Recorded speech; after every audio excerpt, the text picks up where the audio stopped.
Anong bakit? Good morning.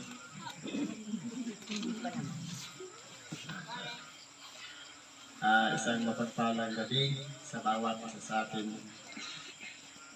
Siguro, kumbaga sa sitas, kung iahambing natin sa isang bagay, lamog na. Binilang kanila ni Brad ulit. Ilan yung Brad? Nagit 10 yung nangaral ng Ebanghelyo. Ngayon po, ang bibigyan ko ng buhay, yung tungkol sa Marcos 12, versikulo 1 hanggang 12. Ito po, ang talinhaga nito. Basahin ko lang yung first verse.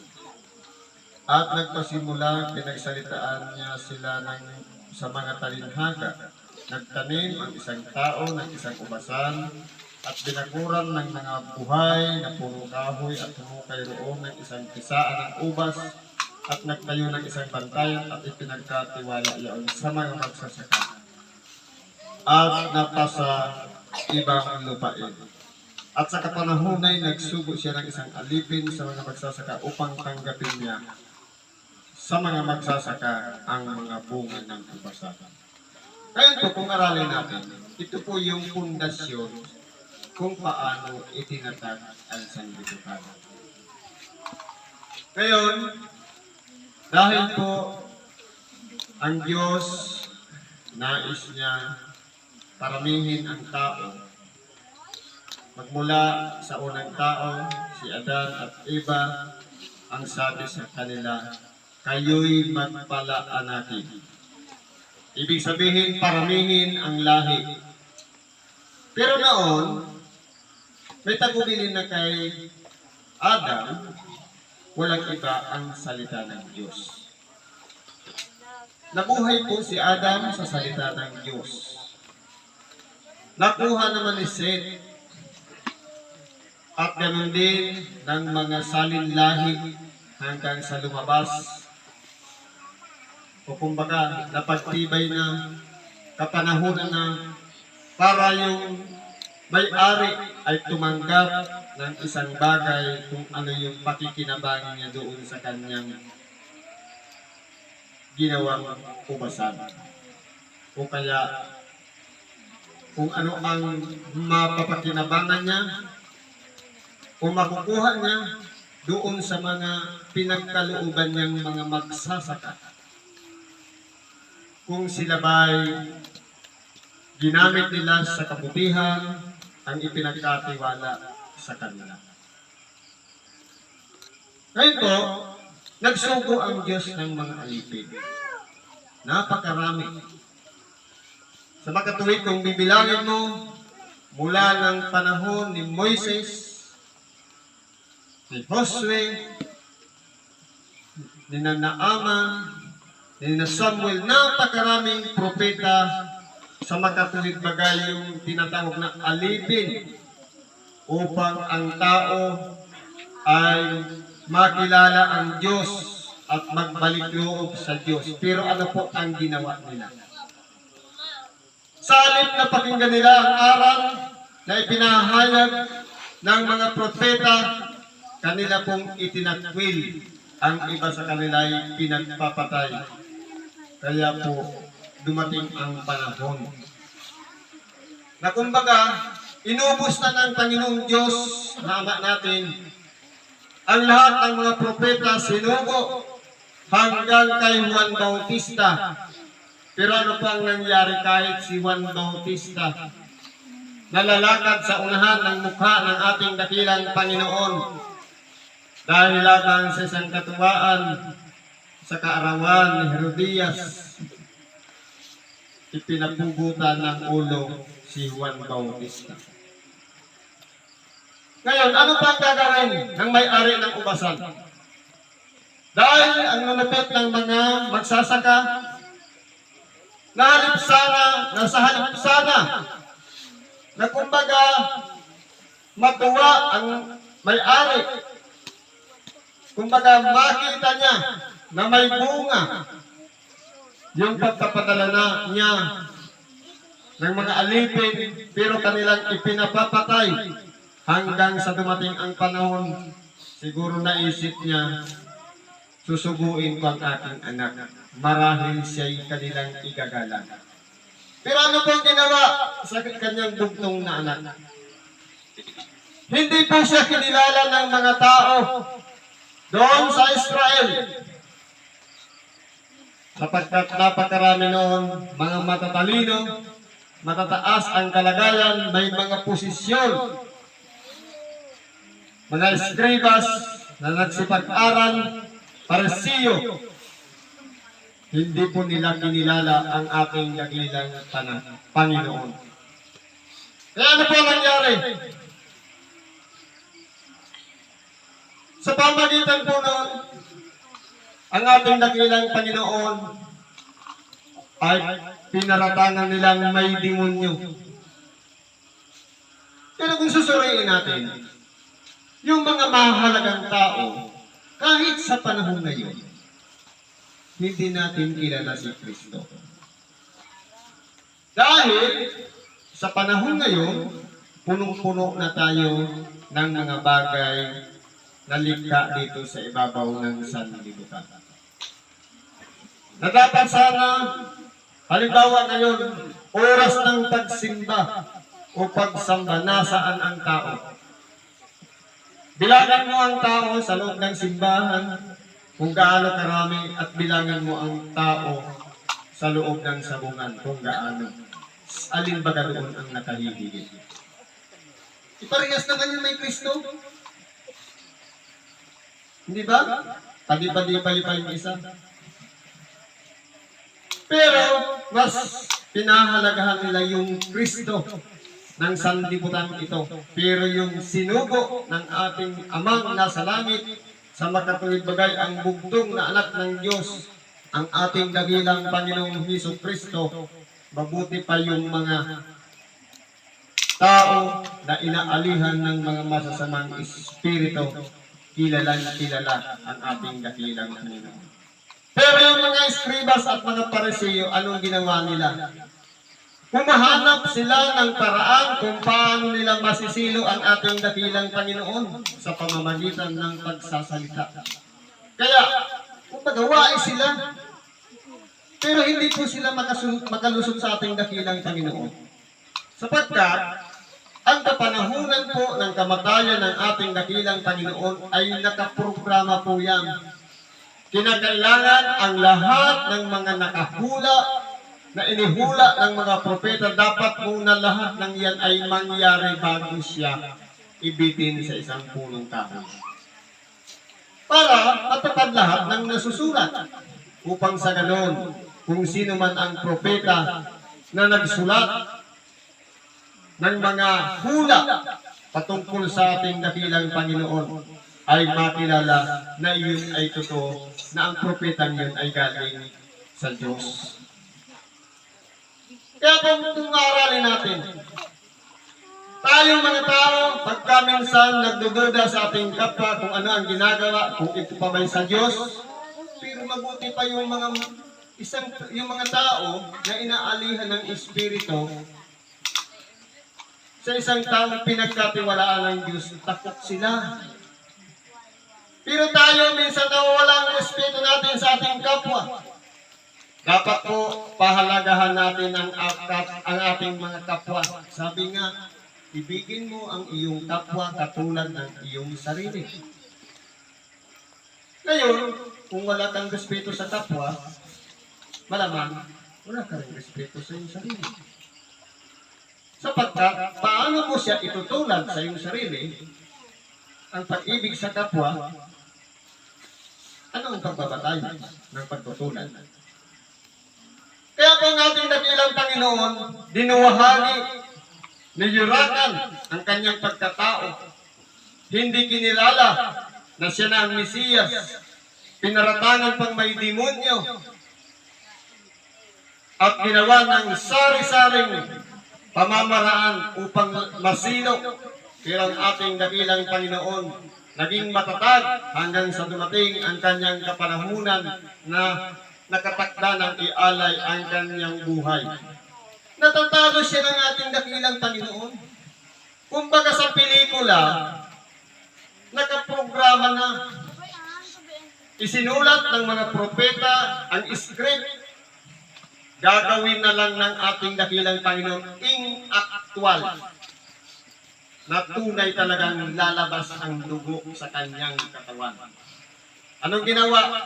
Nangagkaisa ang mga eskribas, ang mga parisiyo, ang mga matatanda ng bayan, pati mga Romano. Mabuti pa si Pilato, gusto niya pang makailag doon sa dugo ng ating dakilang Panginoon. Kaya anong ginawa niya? Naghugas siya ng kanyang kamay. Pero po, yung mga parisiyo, mga matatanda ng bayan, sila po ang gumawa ng paraan na kung sino pa yung malapit sa ating dakilang Panginoon na siyang may tanga ng supot, si Judas Iscariote, siya pa ang ginamit para lamang hulihin ang ating dakilang Panginoon sa pamamagitan ng 30 pirasong pilak. Bakit idinaan pa sa halik? Sapagkat ang mga Hudyo noon magkakamukha, pare-parehas ang hitsura. Pag tinignan mo sa mukhaan, hindi mo makikilala doon kung sino doon si Jesus, sapagkat sila'y magkakahawi. Kaya idinaan nga sa halik ni Judas. Pero ano ang ginawa ni Pedro? Ipinagtanggol niya pa ang ating dakilang Panginoon.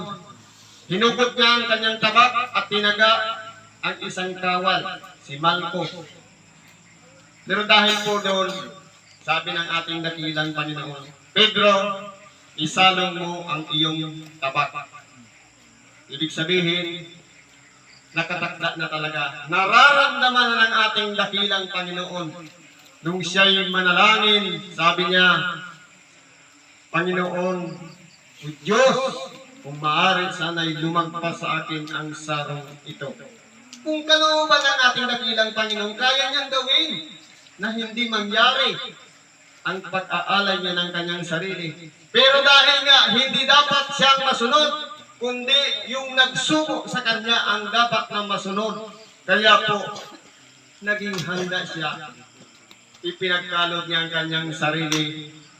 Wala po siyang ibang ginawa katulad ng isang tupa na dinadala sa patayan na walang imik, walang reklamo. Pero tayo po, sumusunod nga tayo sa ating dakilang Panginoon. Pero pagka minsan, nagre-reklamo tayo. Totoo, sasabihin natin, mabibigat yung mga pagsubok na nangyayari sa atin. Ang tanong, sa kabila baga ng pagtatagumpay natin sa mga pagsubok na dumarating sa ating buhay, meron ba tayong natatanda ang mga aral pagkatapos ng mga pagsubok? O leksyon na dapat iyan ang pumasok sa ating isip, sa ating puso, maging batayan na sa susunod hindi na natin dapat magagawa ang mga bagay. Sapagkat may aral na nga ibinigay sa atin. Sabi nga, ang best teacher sa ating buhay, walang iba, ang experience.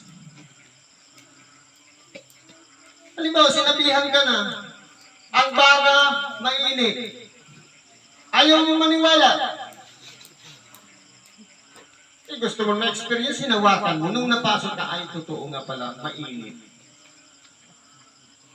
Ganyan po tayo. Pero po ang ating dakilang Panginoon, sa kabila ng mga paratang sa Kanya, nung siya'y nakabayubay sa krus, lahat ng mga taong nakapaligid sa Kanya, idinalangin niya pa sa Ama. Kahit yung mga kawal na nagsapalaran ng Kanyang balabal, pati yung Kanyang tunika na hinabi, sapagkat yun ay buo at sa palaran ng mga kawal, idinalangin pa sila. Kasama na po tayo sa idinalangin ng ating dakilang Panginoon. Kaya po, kung tayo po nagkakasala, hindi natin alam na iyon pala ay kasalanan sa makatuwid bagay. Wala tayong muwang doon sa nagawa nating pagkakasala, kasama tayo doon sa ininalangin ng ating dakilang Panginoon. Sapagkat sabi doon, Ama, patawarin mo sila sapagkat hindi nila nalalaman.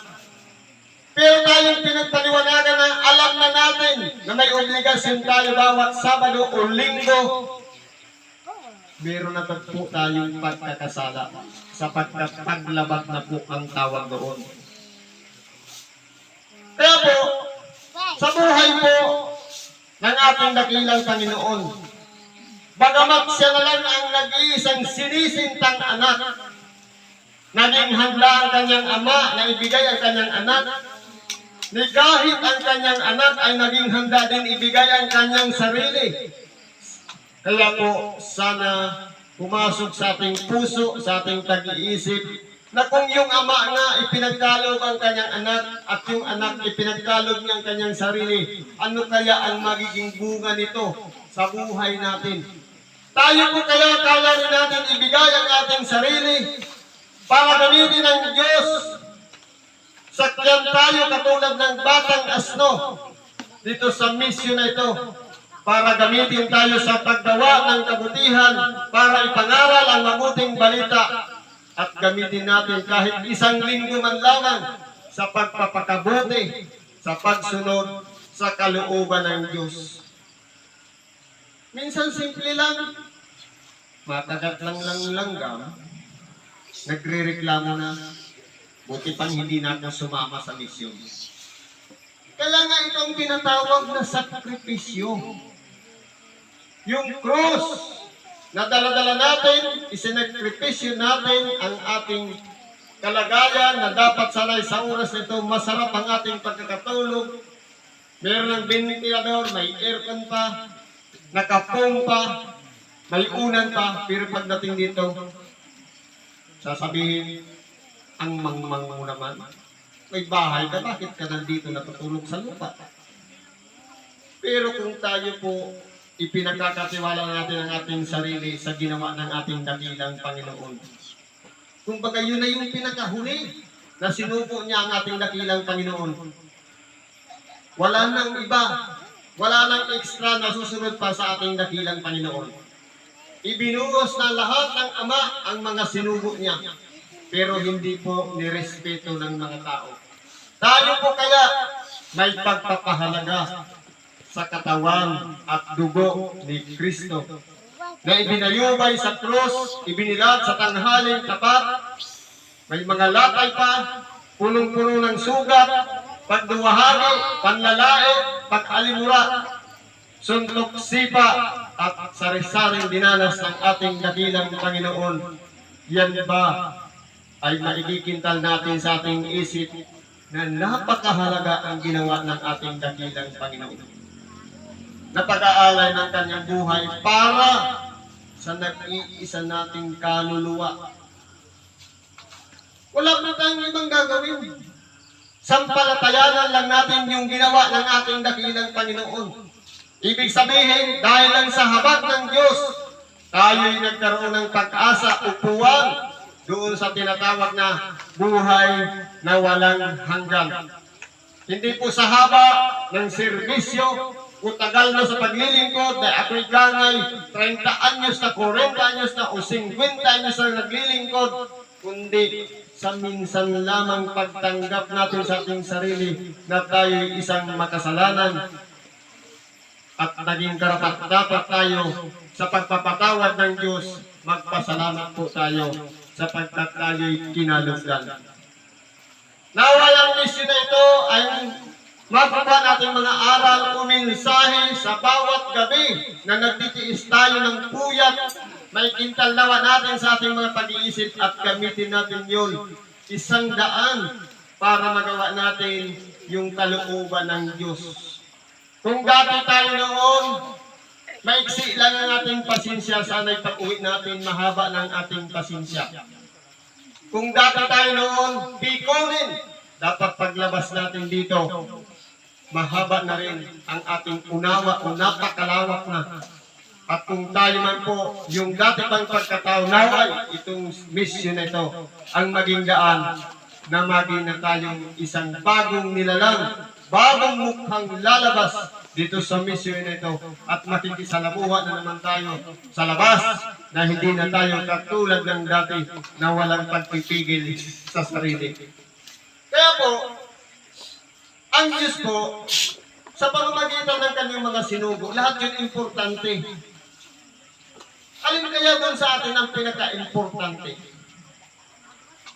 Wala pong iba, yung mga iniwan ng ating dakilang Panginoon na mga aral o tinatawag na salita ng Diyos. Yan po ang dapat nating basahin, aralin, at pagnilay-nilayan sa bawat oras ng ating buhay. Bago man tayo matulog, manalangin tayo sa Kanya, magbasa ng banal na kasulatan. Pagkagising, ganun din. Bawat alis, makipag-ugnayan muli. Kapag may gawain, palaging makipag-ugnayan. Sabi nga, always connected kay Lord. Paano kapag dumating na yung mga problema? Minsan, doon lang pumapasok yung pagkukunik. Dapat everyday. Sabi nga, sa mga bandera natin, love God above all. Higit siya sa lahat. Mas higit siya sa magulang, sa anak, sapagkat sabi ng ating dakilang Panginoon, ang umibig sa kanyang ama, ina, anak, o sa kahit kasamahan man sa bahay ng higit kaysa sa akin ay hindi karapat-dapat sa akin. Kaya priority natin ang ating dakilang Panginoon bago yung ating mga magulang. Manalangin na lang tayo sa umaga. Yun na yung pamamaraan, makaugnay tayo sa Diyos. Kaya po, sa mga mensahe ngayon, itong pangalawang aralin na aking binasa, ang pinaka-importante po dito. Bagamat inubos na ng ating Ama ang lahat ng kanyang isinugo, sana kung hindi man tayo naniwala o sumampalataya sa sinabi ng mga propeta, kahit doon na lang sa nag-iisang anak na kanyang sinugo sa makatuwid bagay sa ating dakilang Panginoong Hesukristo. Dahil siya lamang po ang tanging daan, siya lamang po ang tanging katotohanan, at siya po ang ating magiging buhay mula ngayon hanggang sa paglabas natin dito sa puok na ito. Ang Diyos lamang na dapat natin sinasampalatayanan sa pamamagitan ng pagtatalog niya ng kanyang bugtong na anak upang tubusin tayo, naway bigyan natin ng pagpapahalaga ang pagtubos na yun. Bagamat tayo taon-taon nagsiselebrate, hindi ibig sabihin paulit-ulit na pagpapatawad, kundi sa minsan lamang na ginunita natin ang ating dakilang Panginoon. Siniselebrate lang natin ang kamatayan ng ating dakilang Panginoon. Hindi para alalahanin lang o isipin, kundi ano yung maibabahagi natin na sakripisyo para naman kahit paano gumaan-gaan yung sakripisyong dinanas ng ating dakilang Panginoon sa pamamagitan ng pagsasakripisyo natin para din sa ating mga sarili. Kaya tayo nandirito. Magkakaiba-iba ang pinanggalingan, pinagsama-sama sa lugar na ito dahil yan po ang tinatawag na kalooban ng Diyos. Dahil kung sarili natin kalooban, wala po tayo dito. Siguro hanggang diyan na lang muna yung mababahagi natin sa gabing ito. Salamat at pagpalain tayo ng Diyos.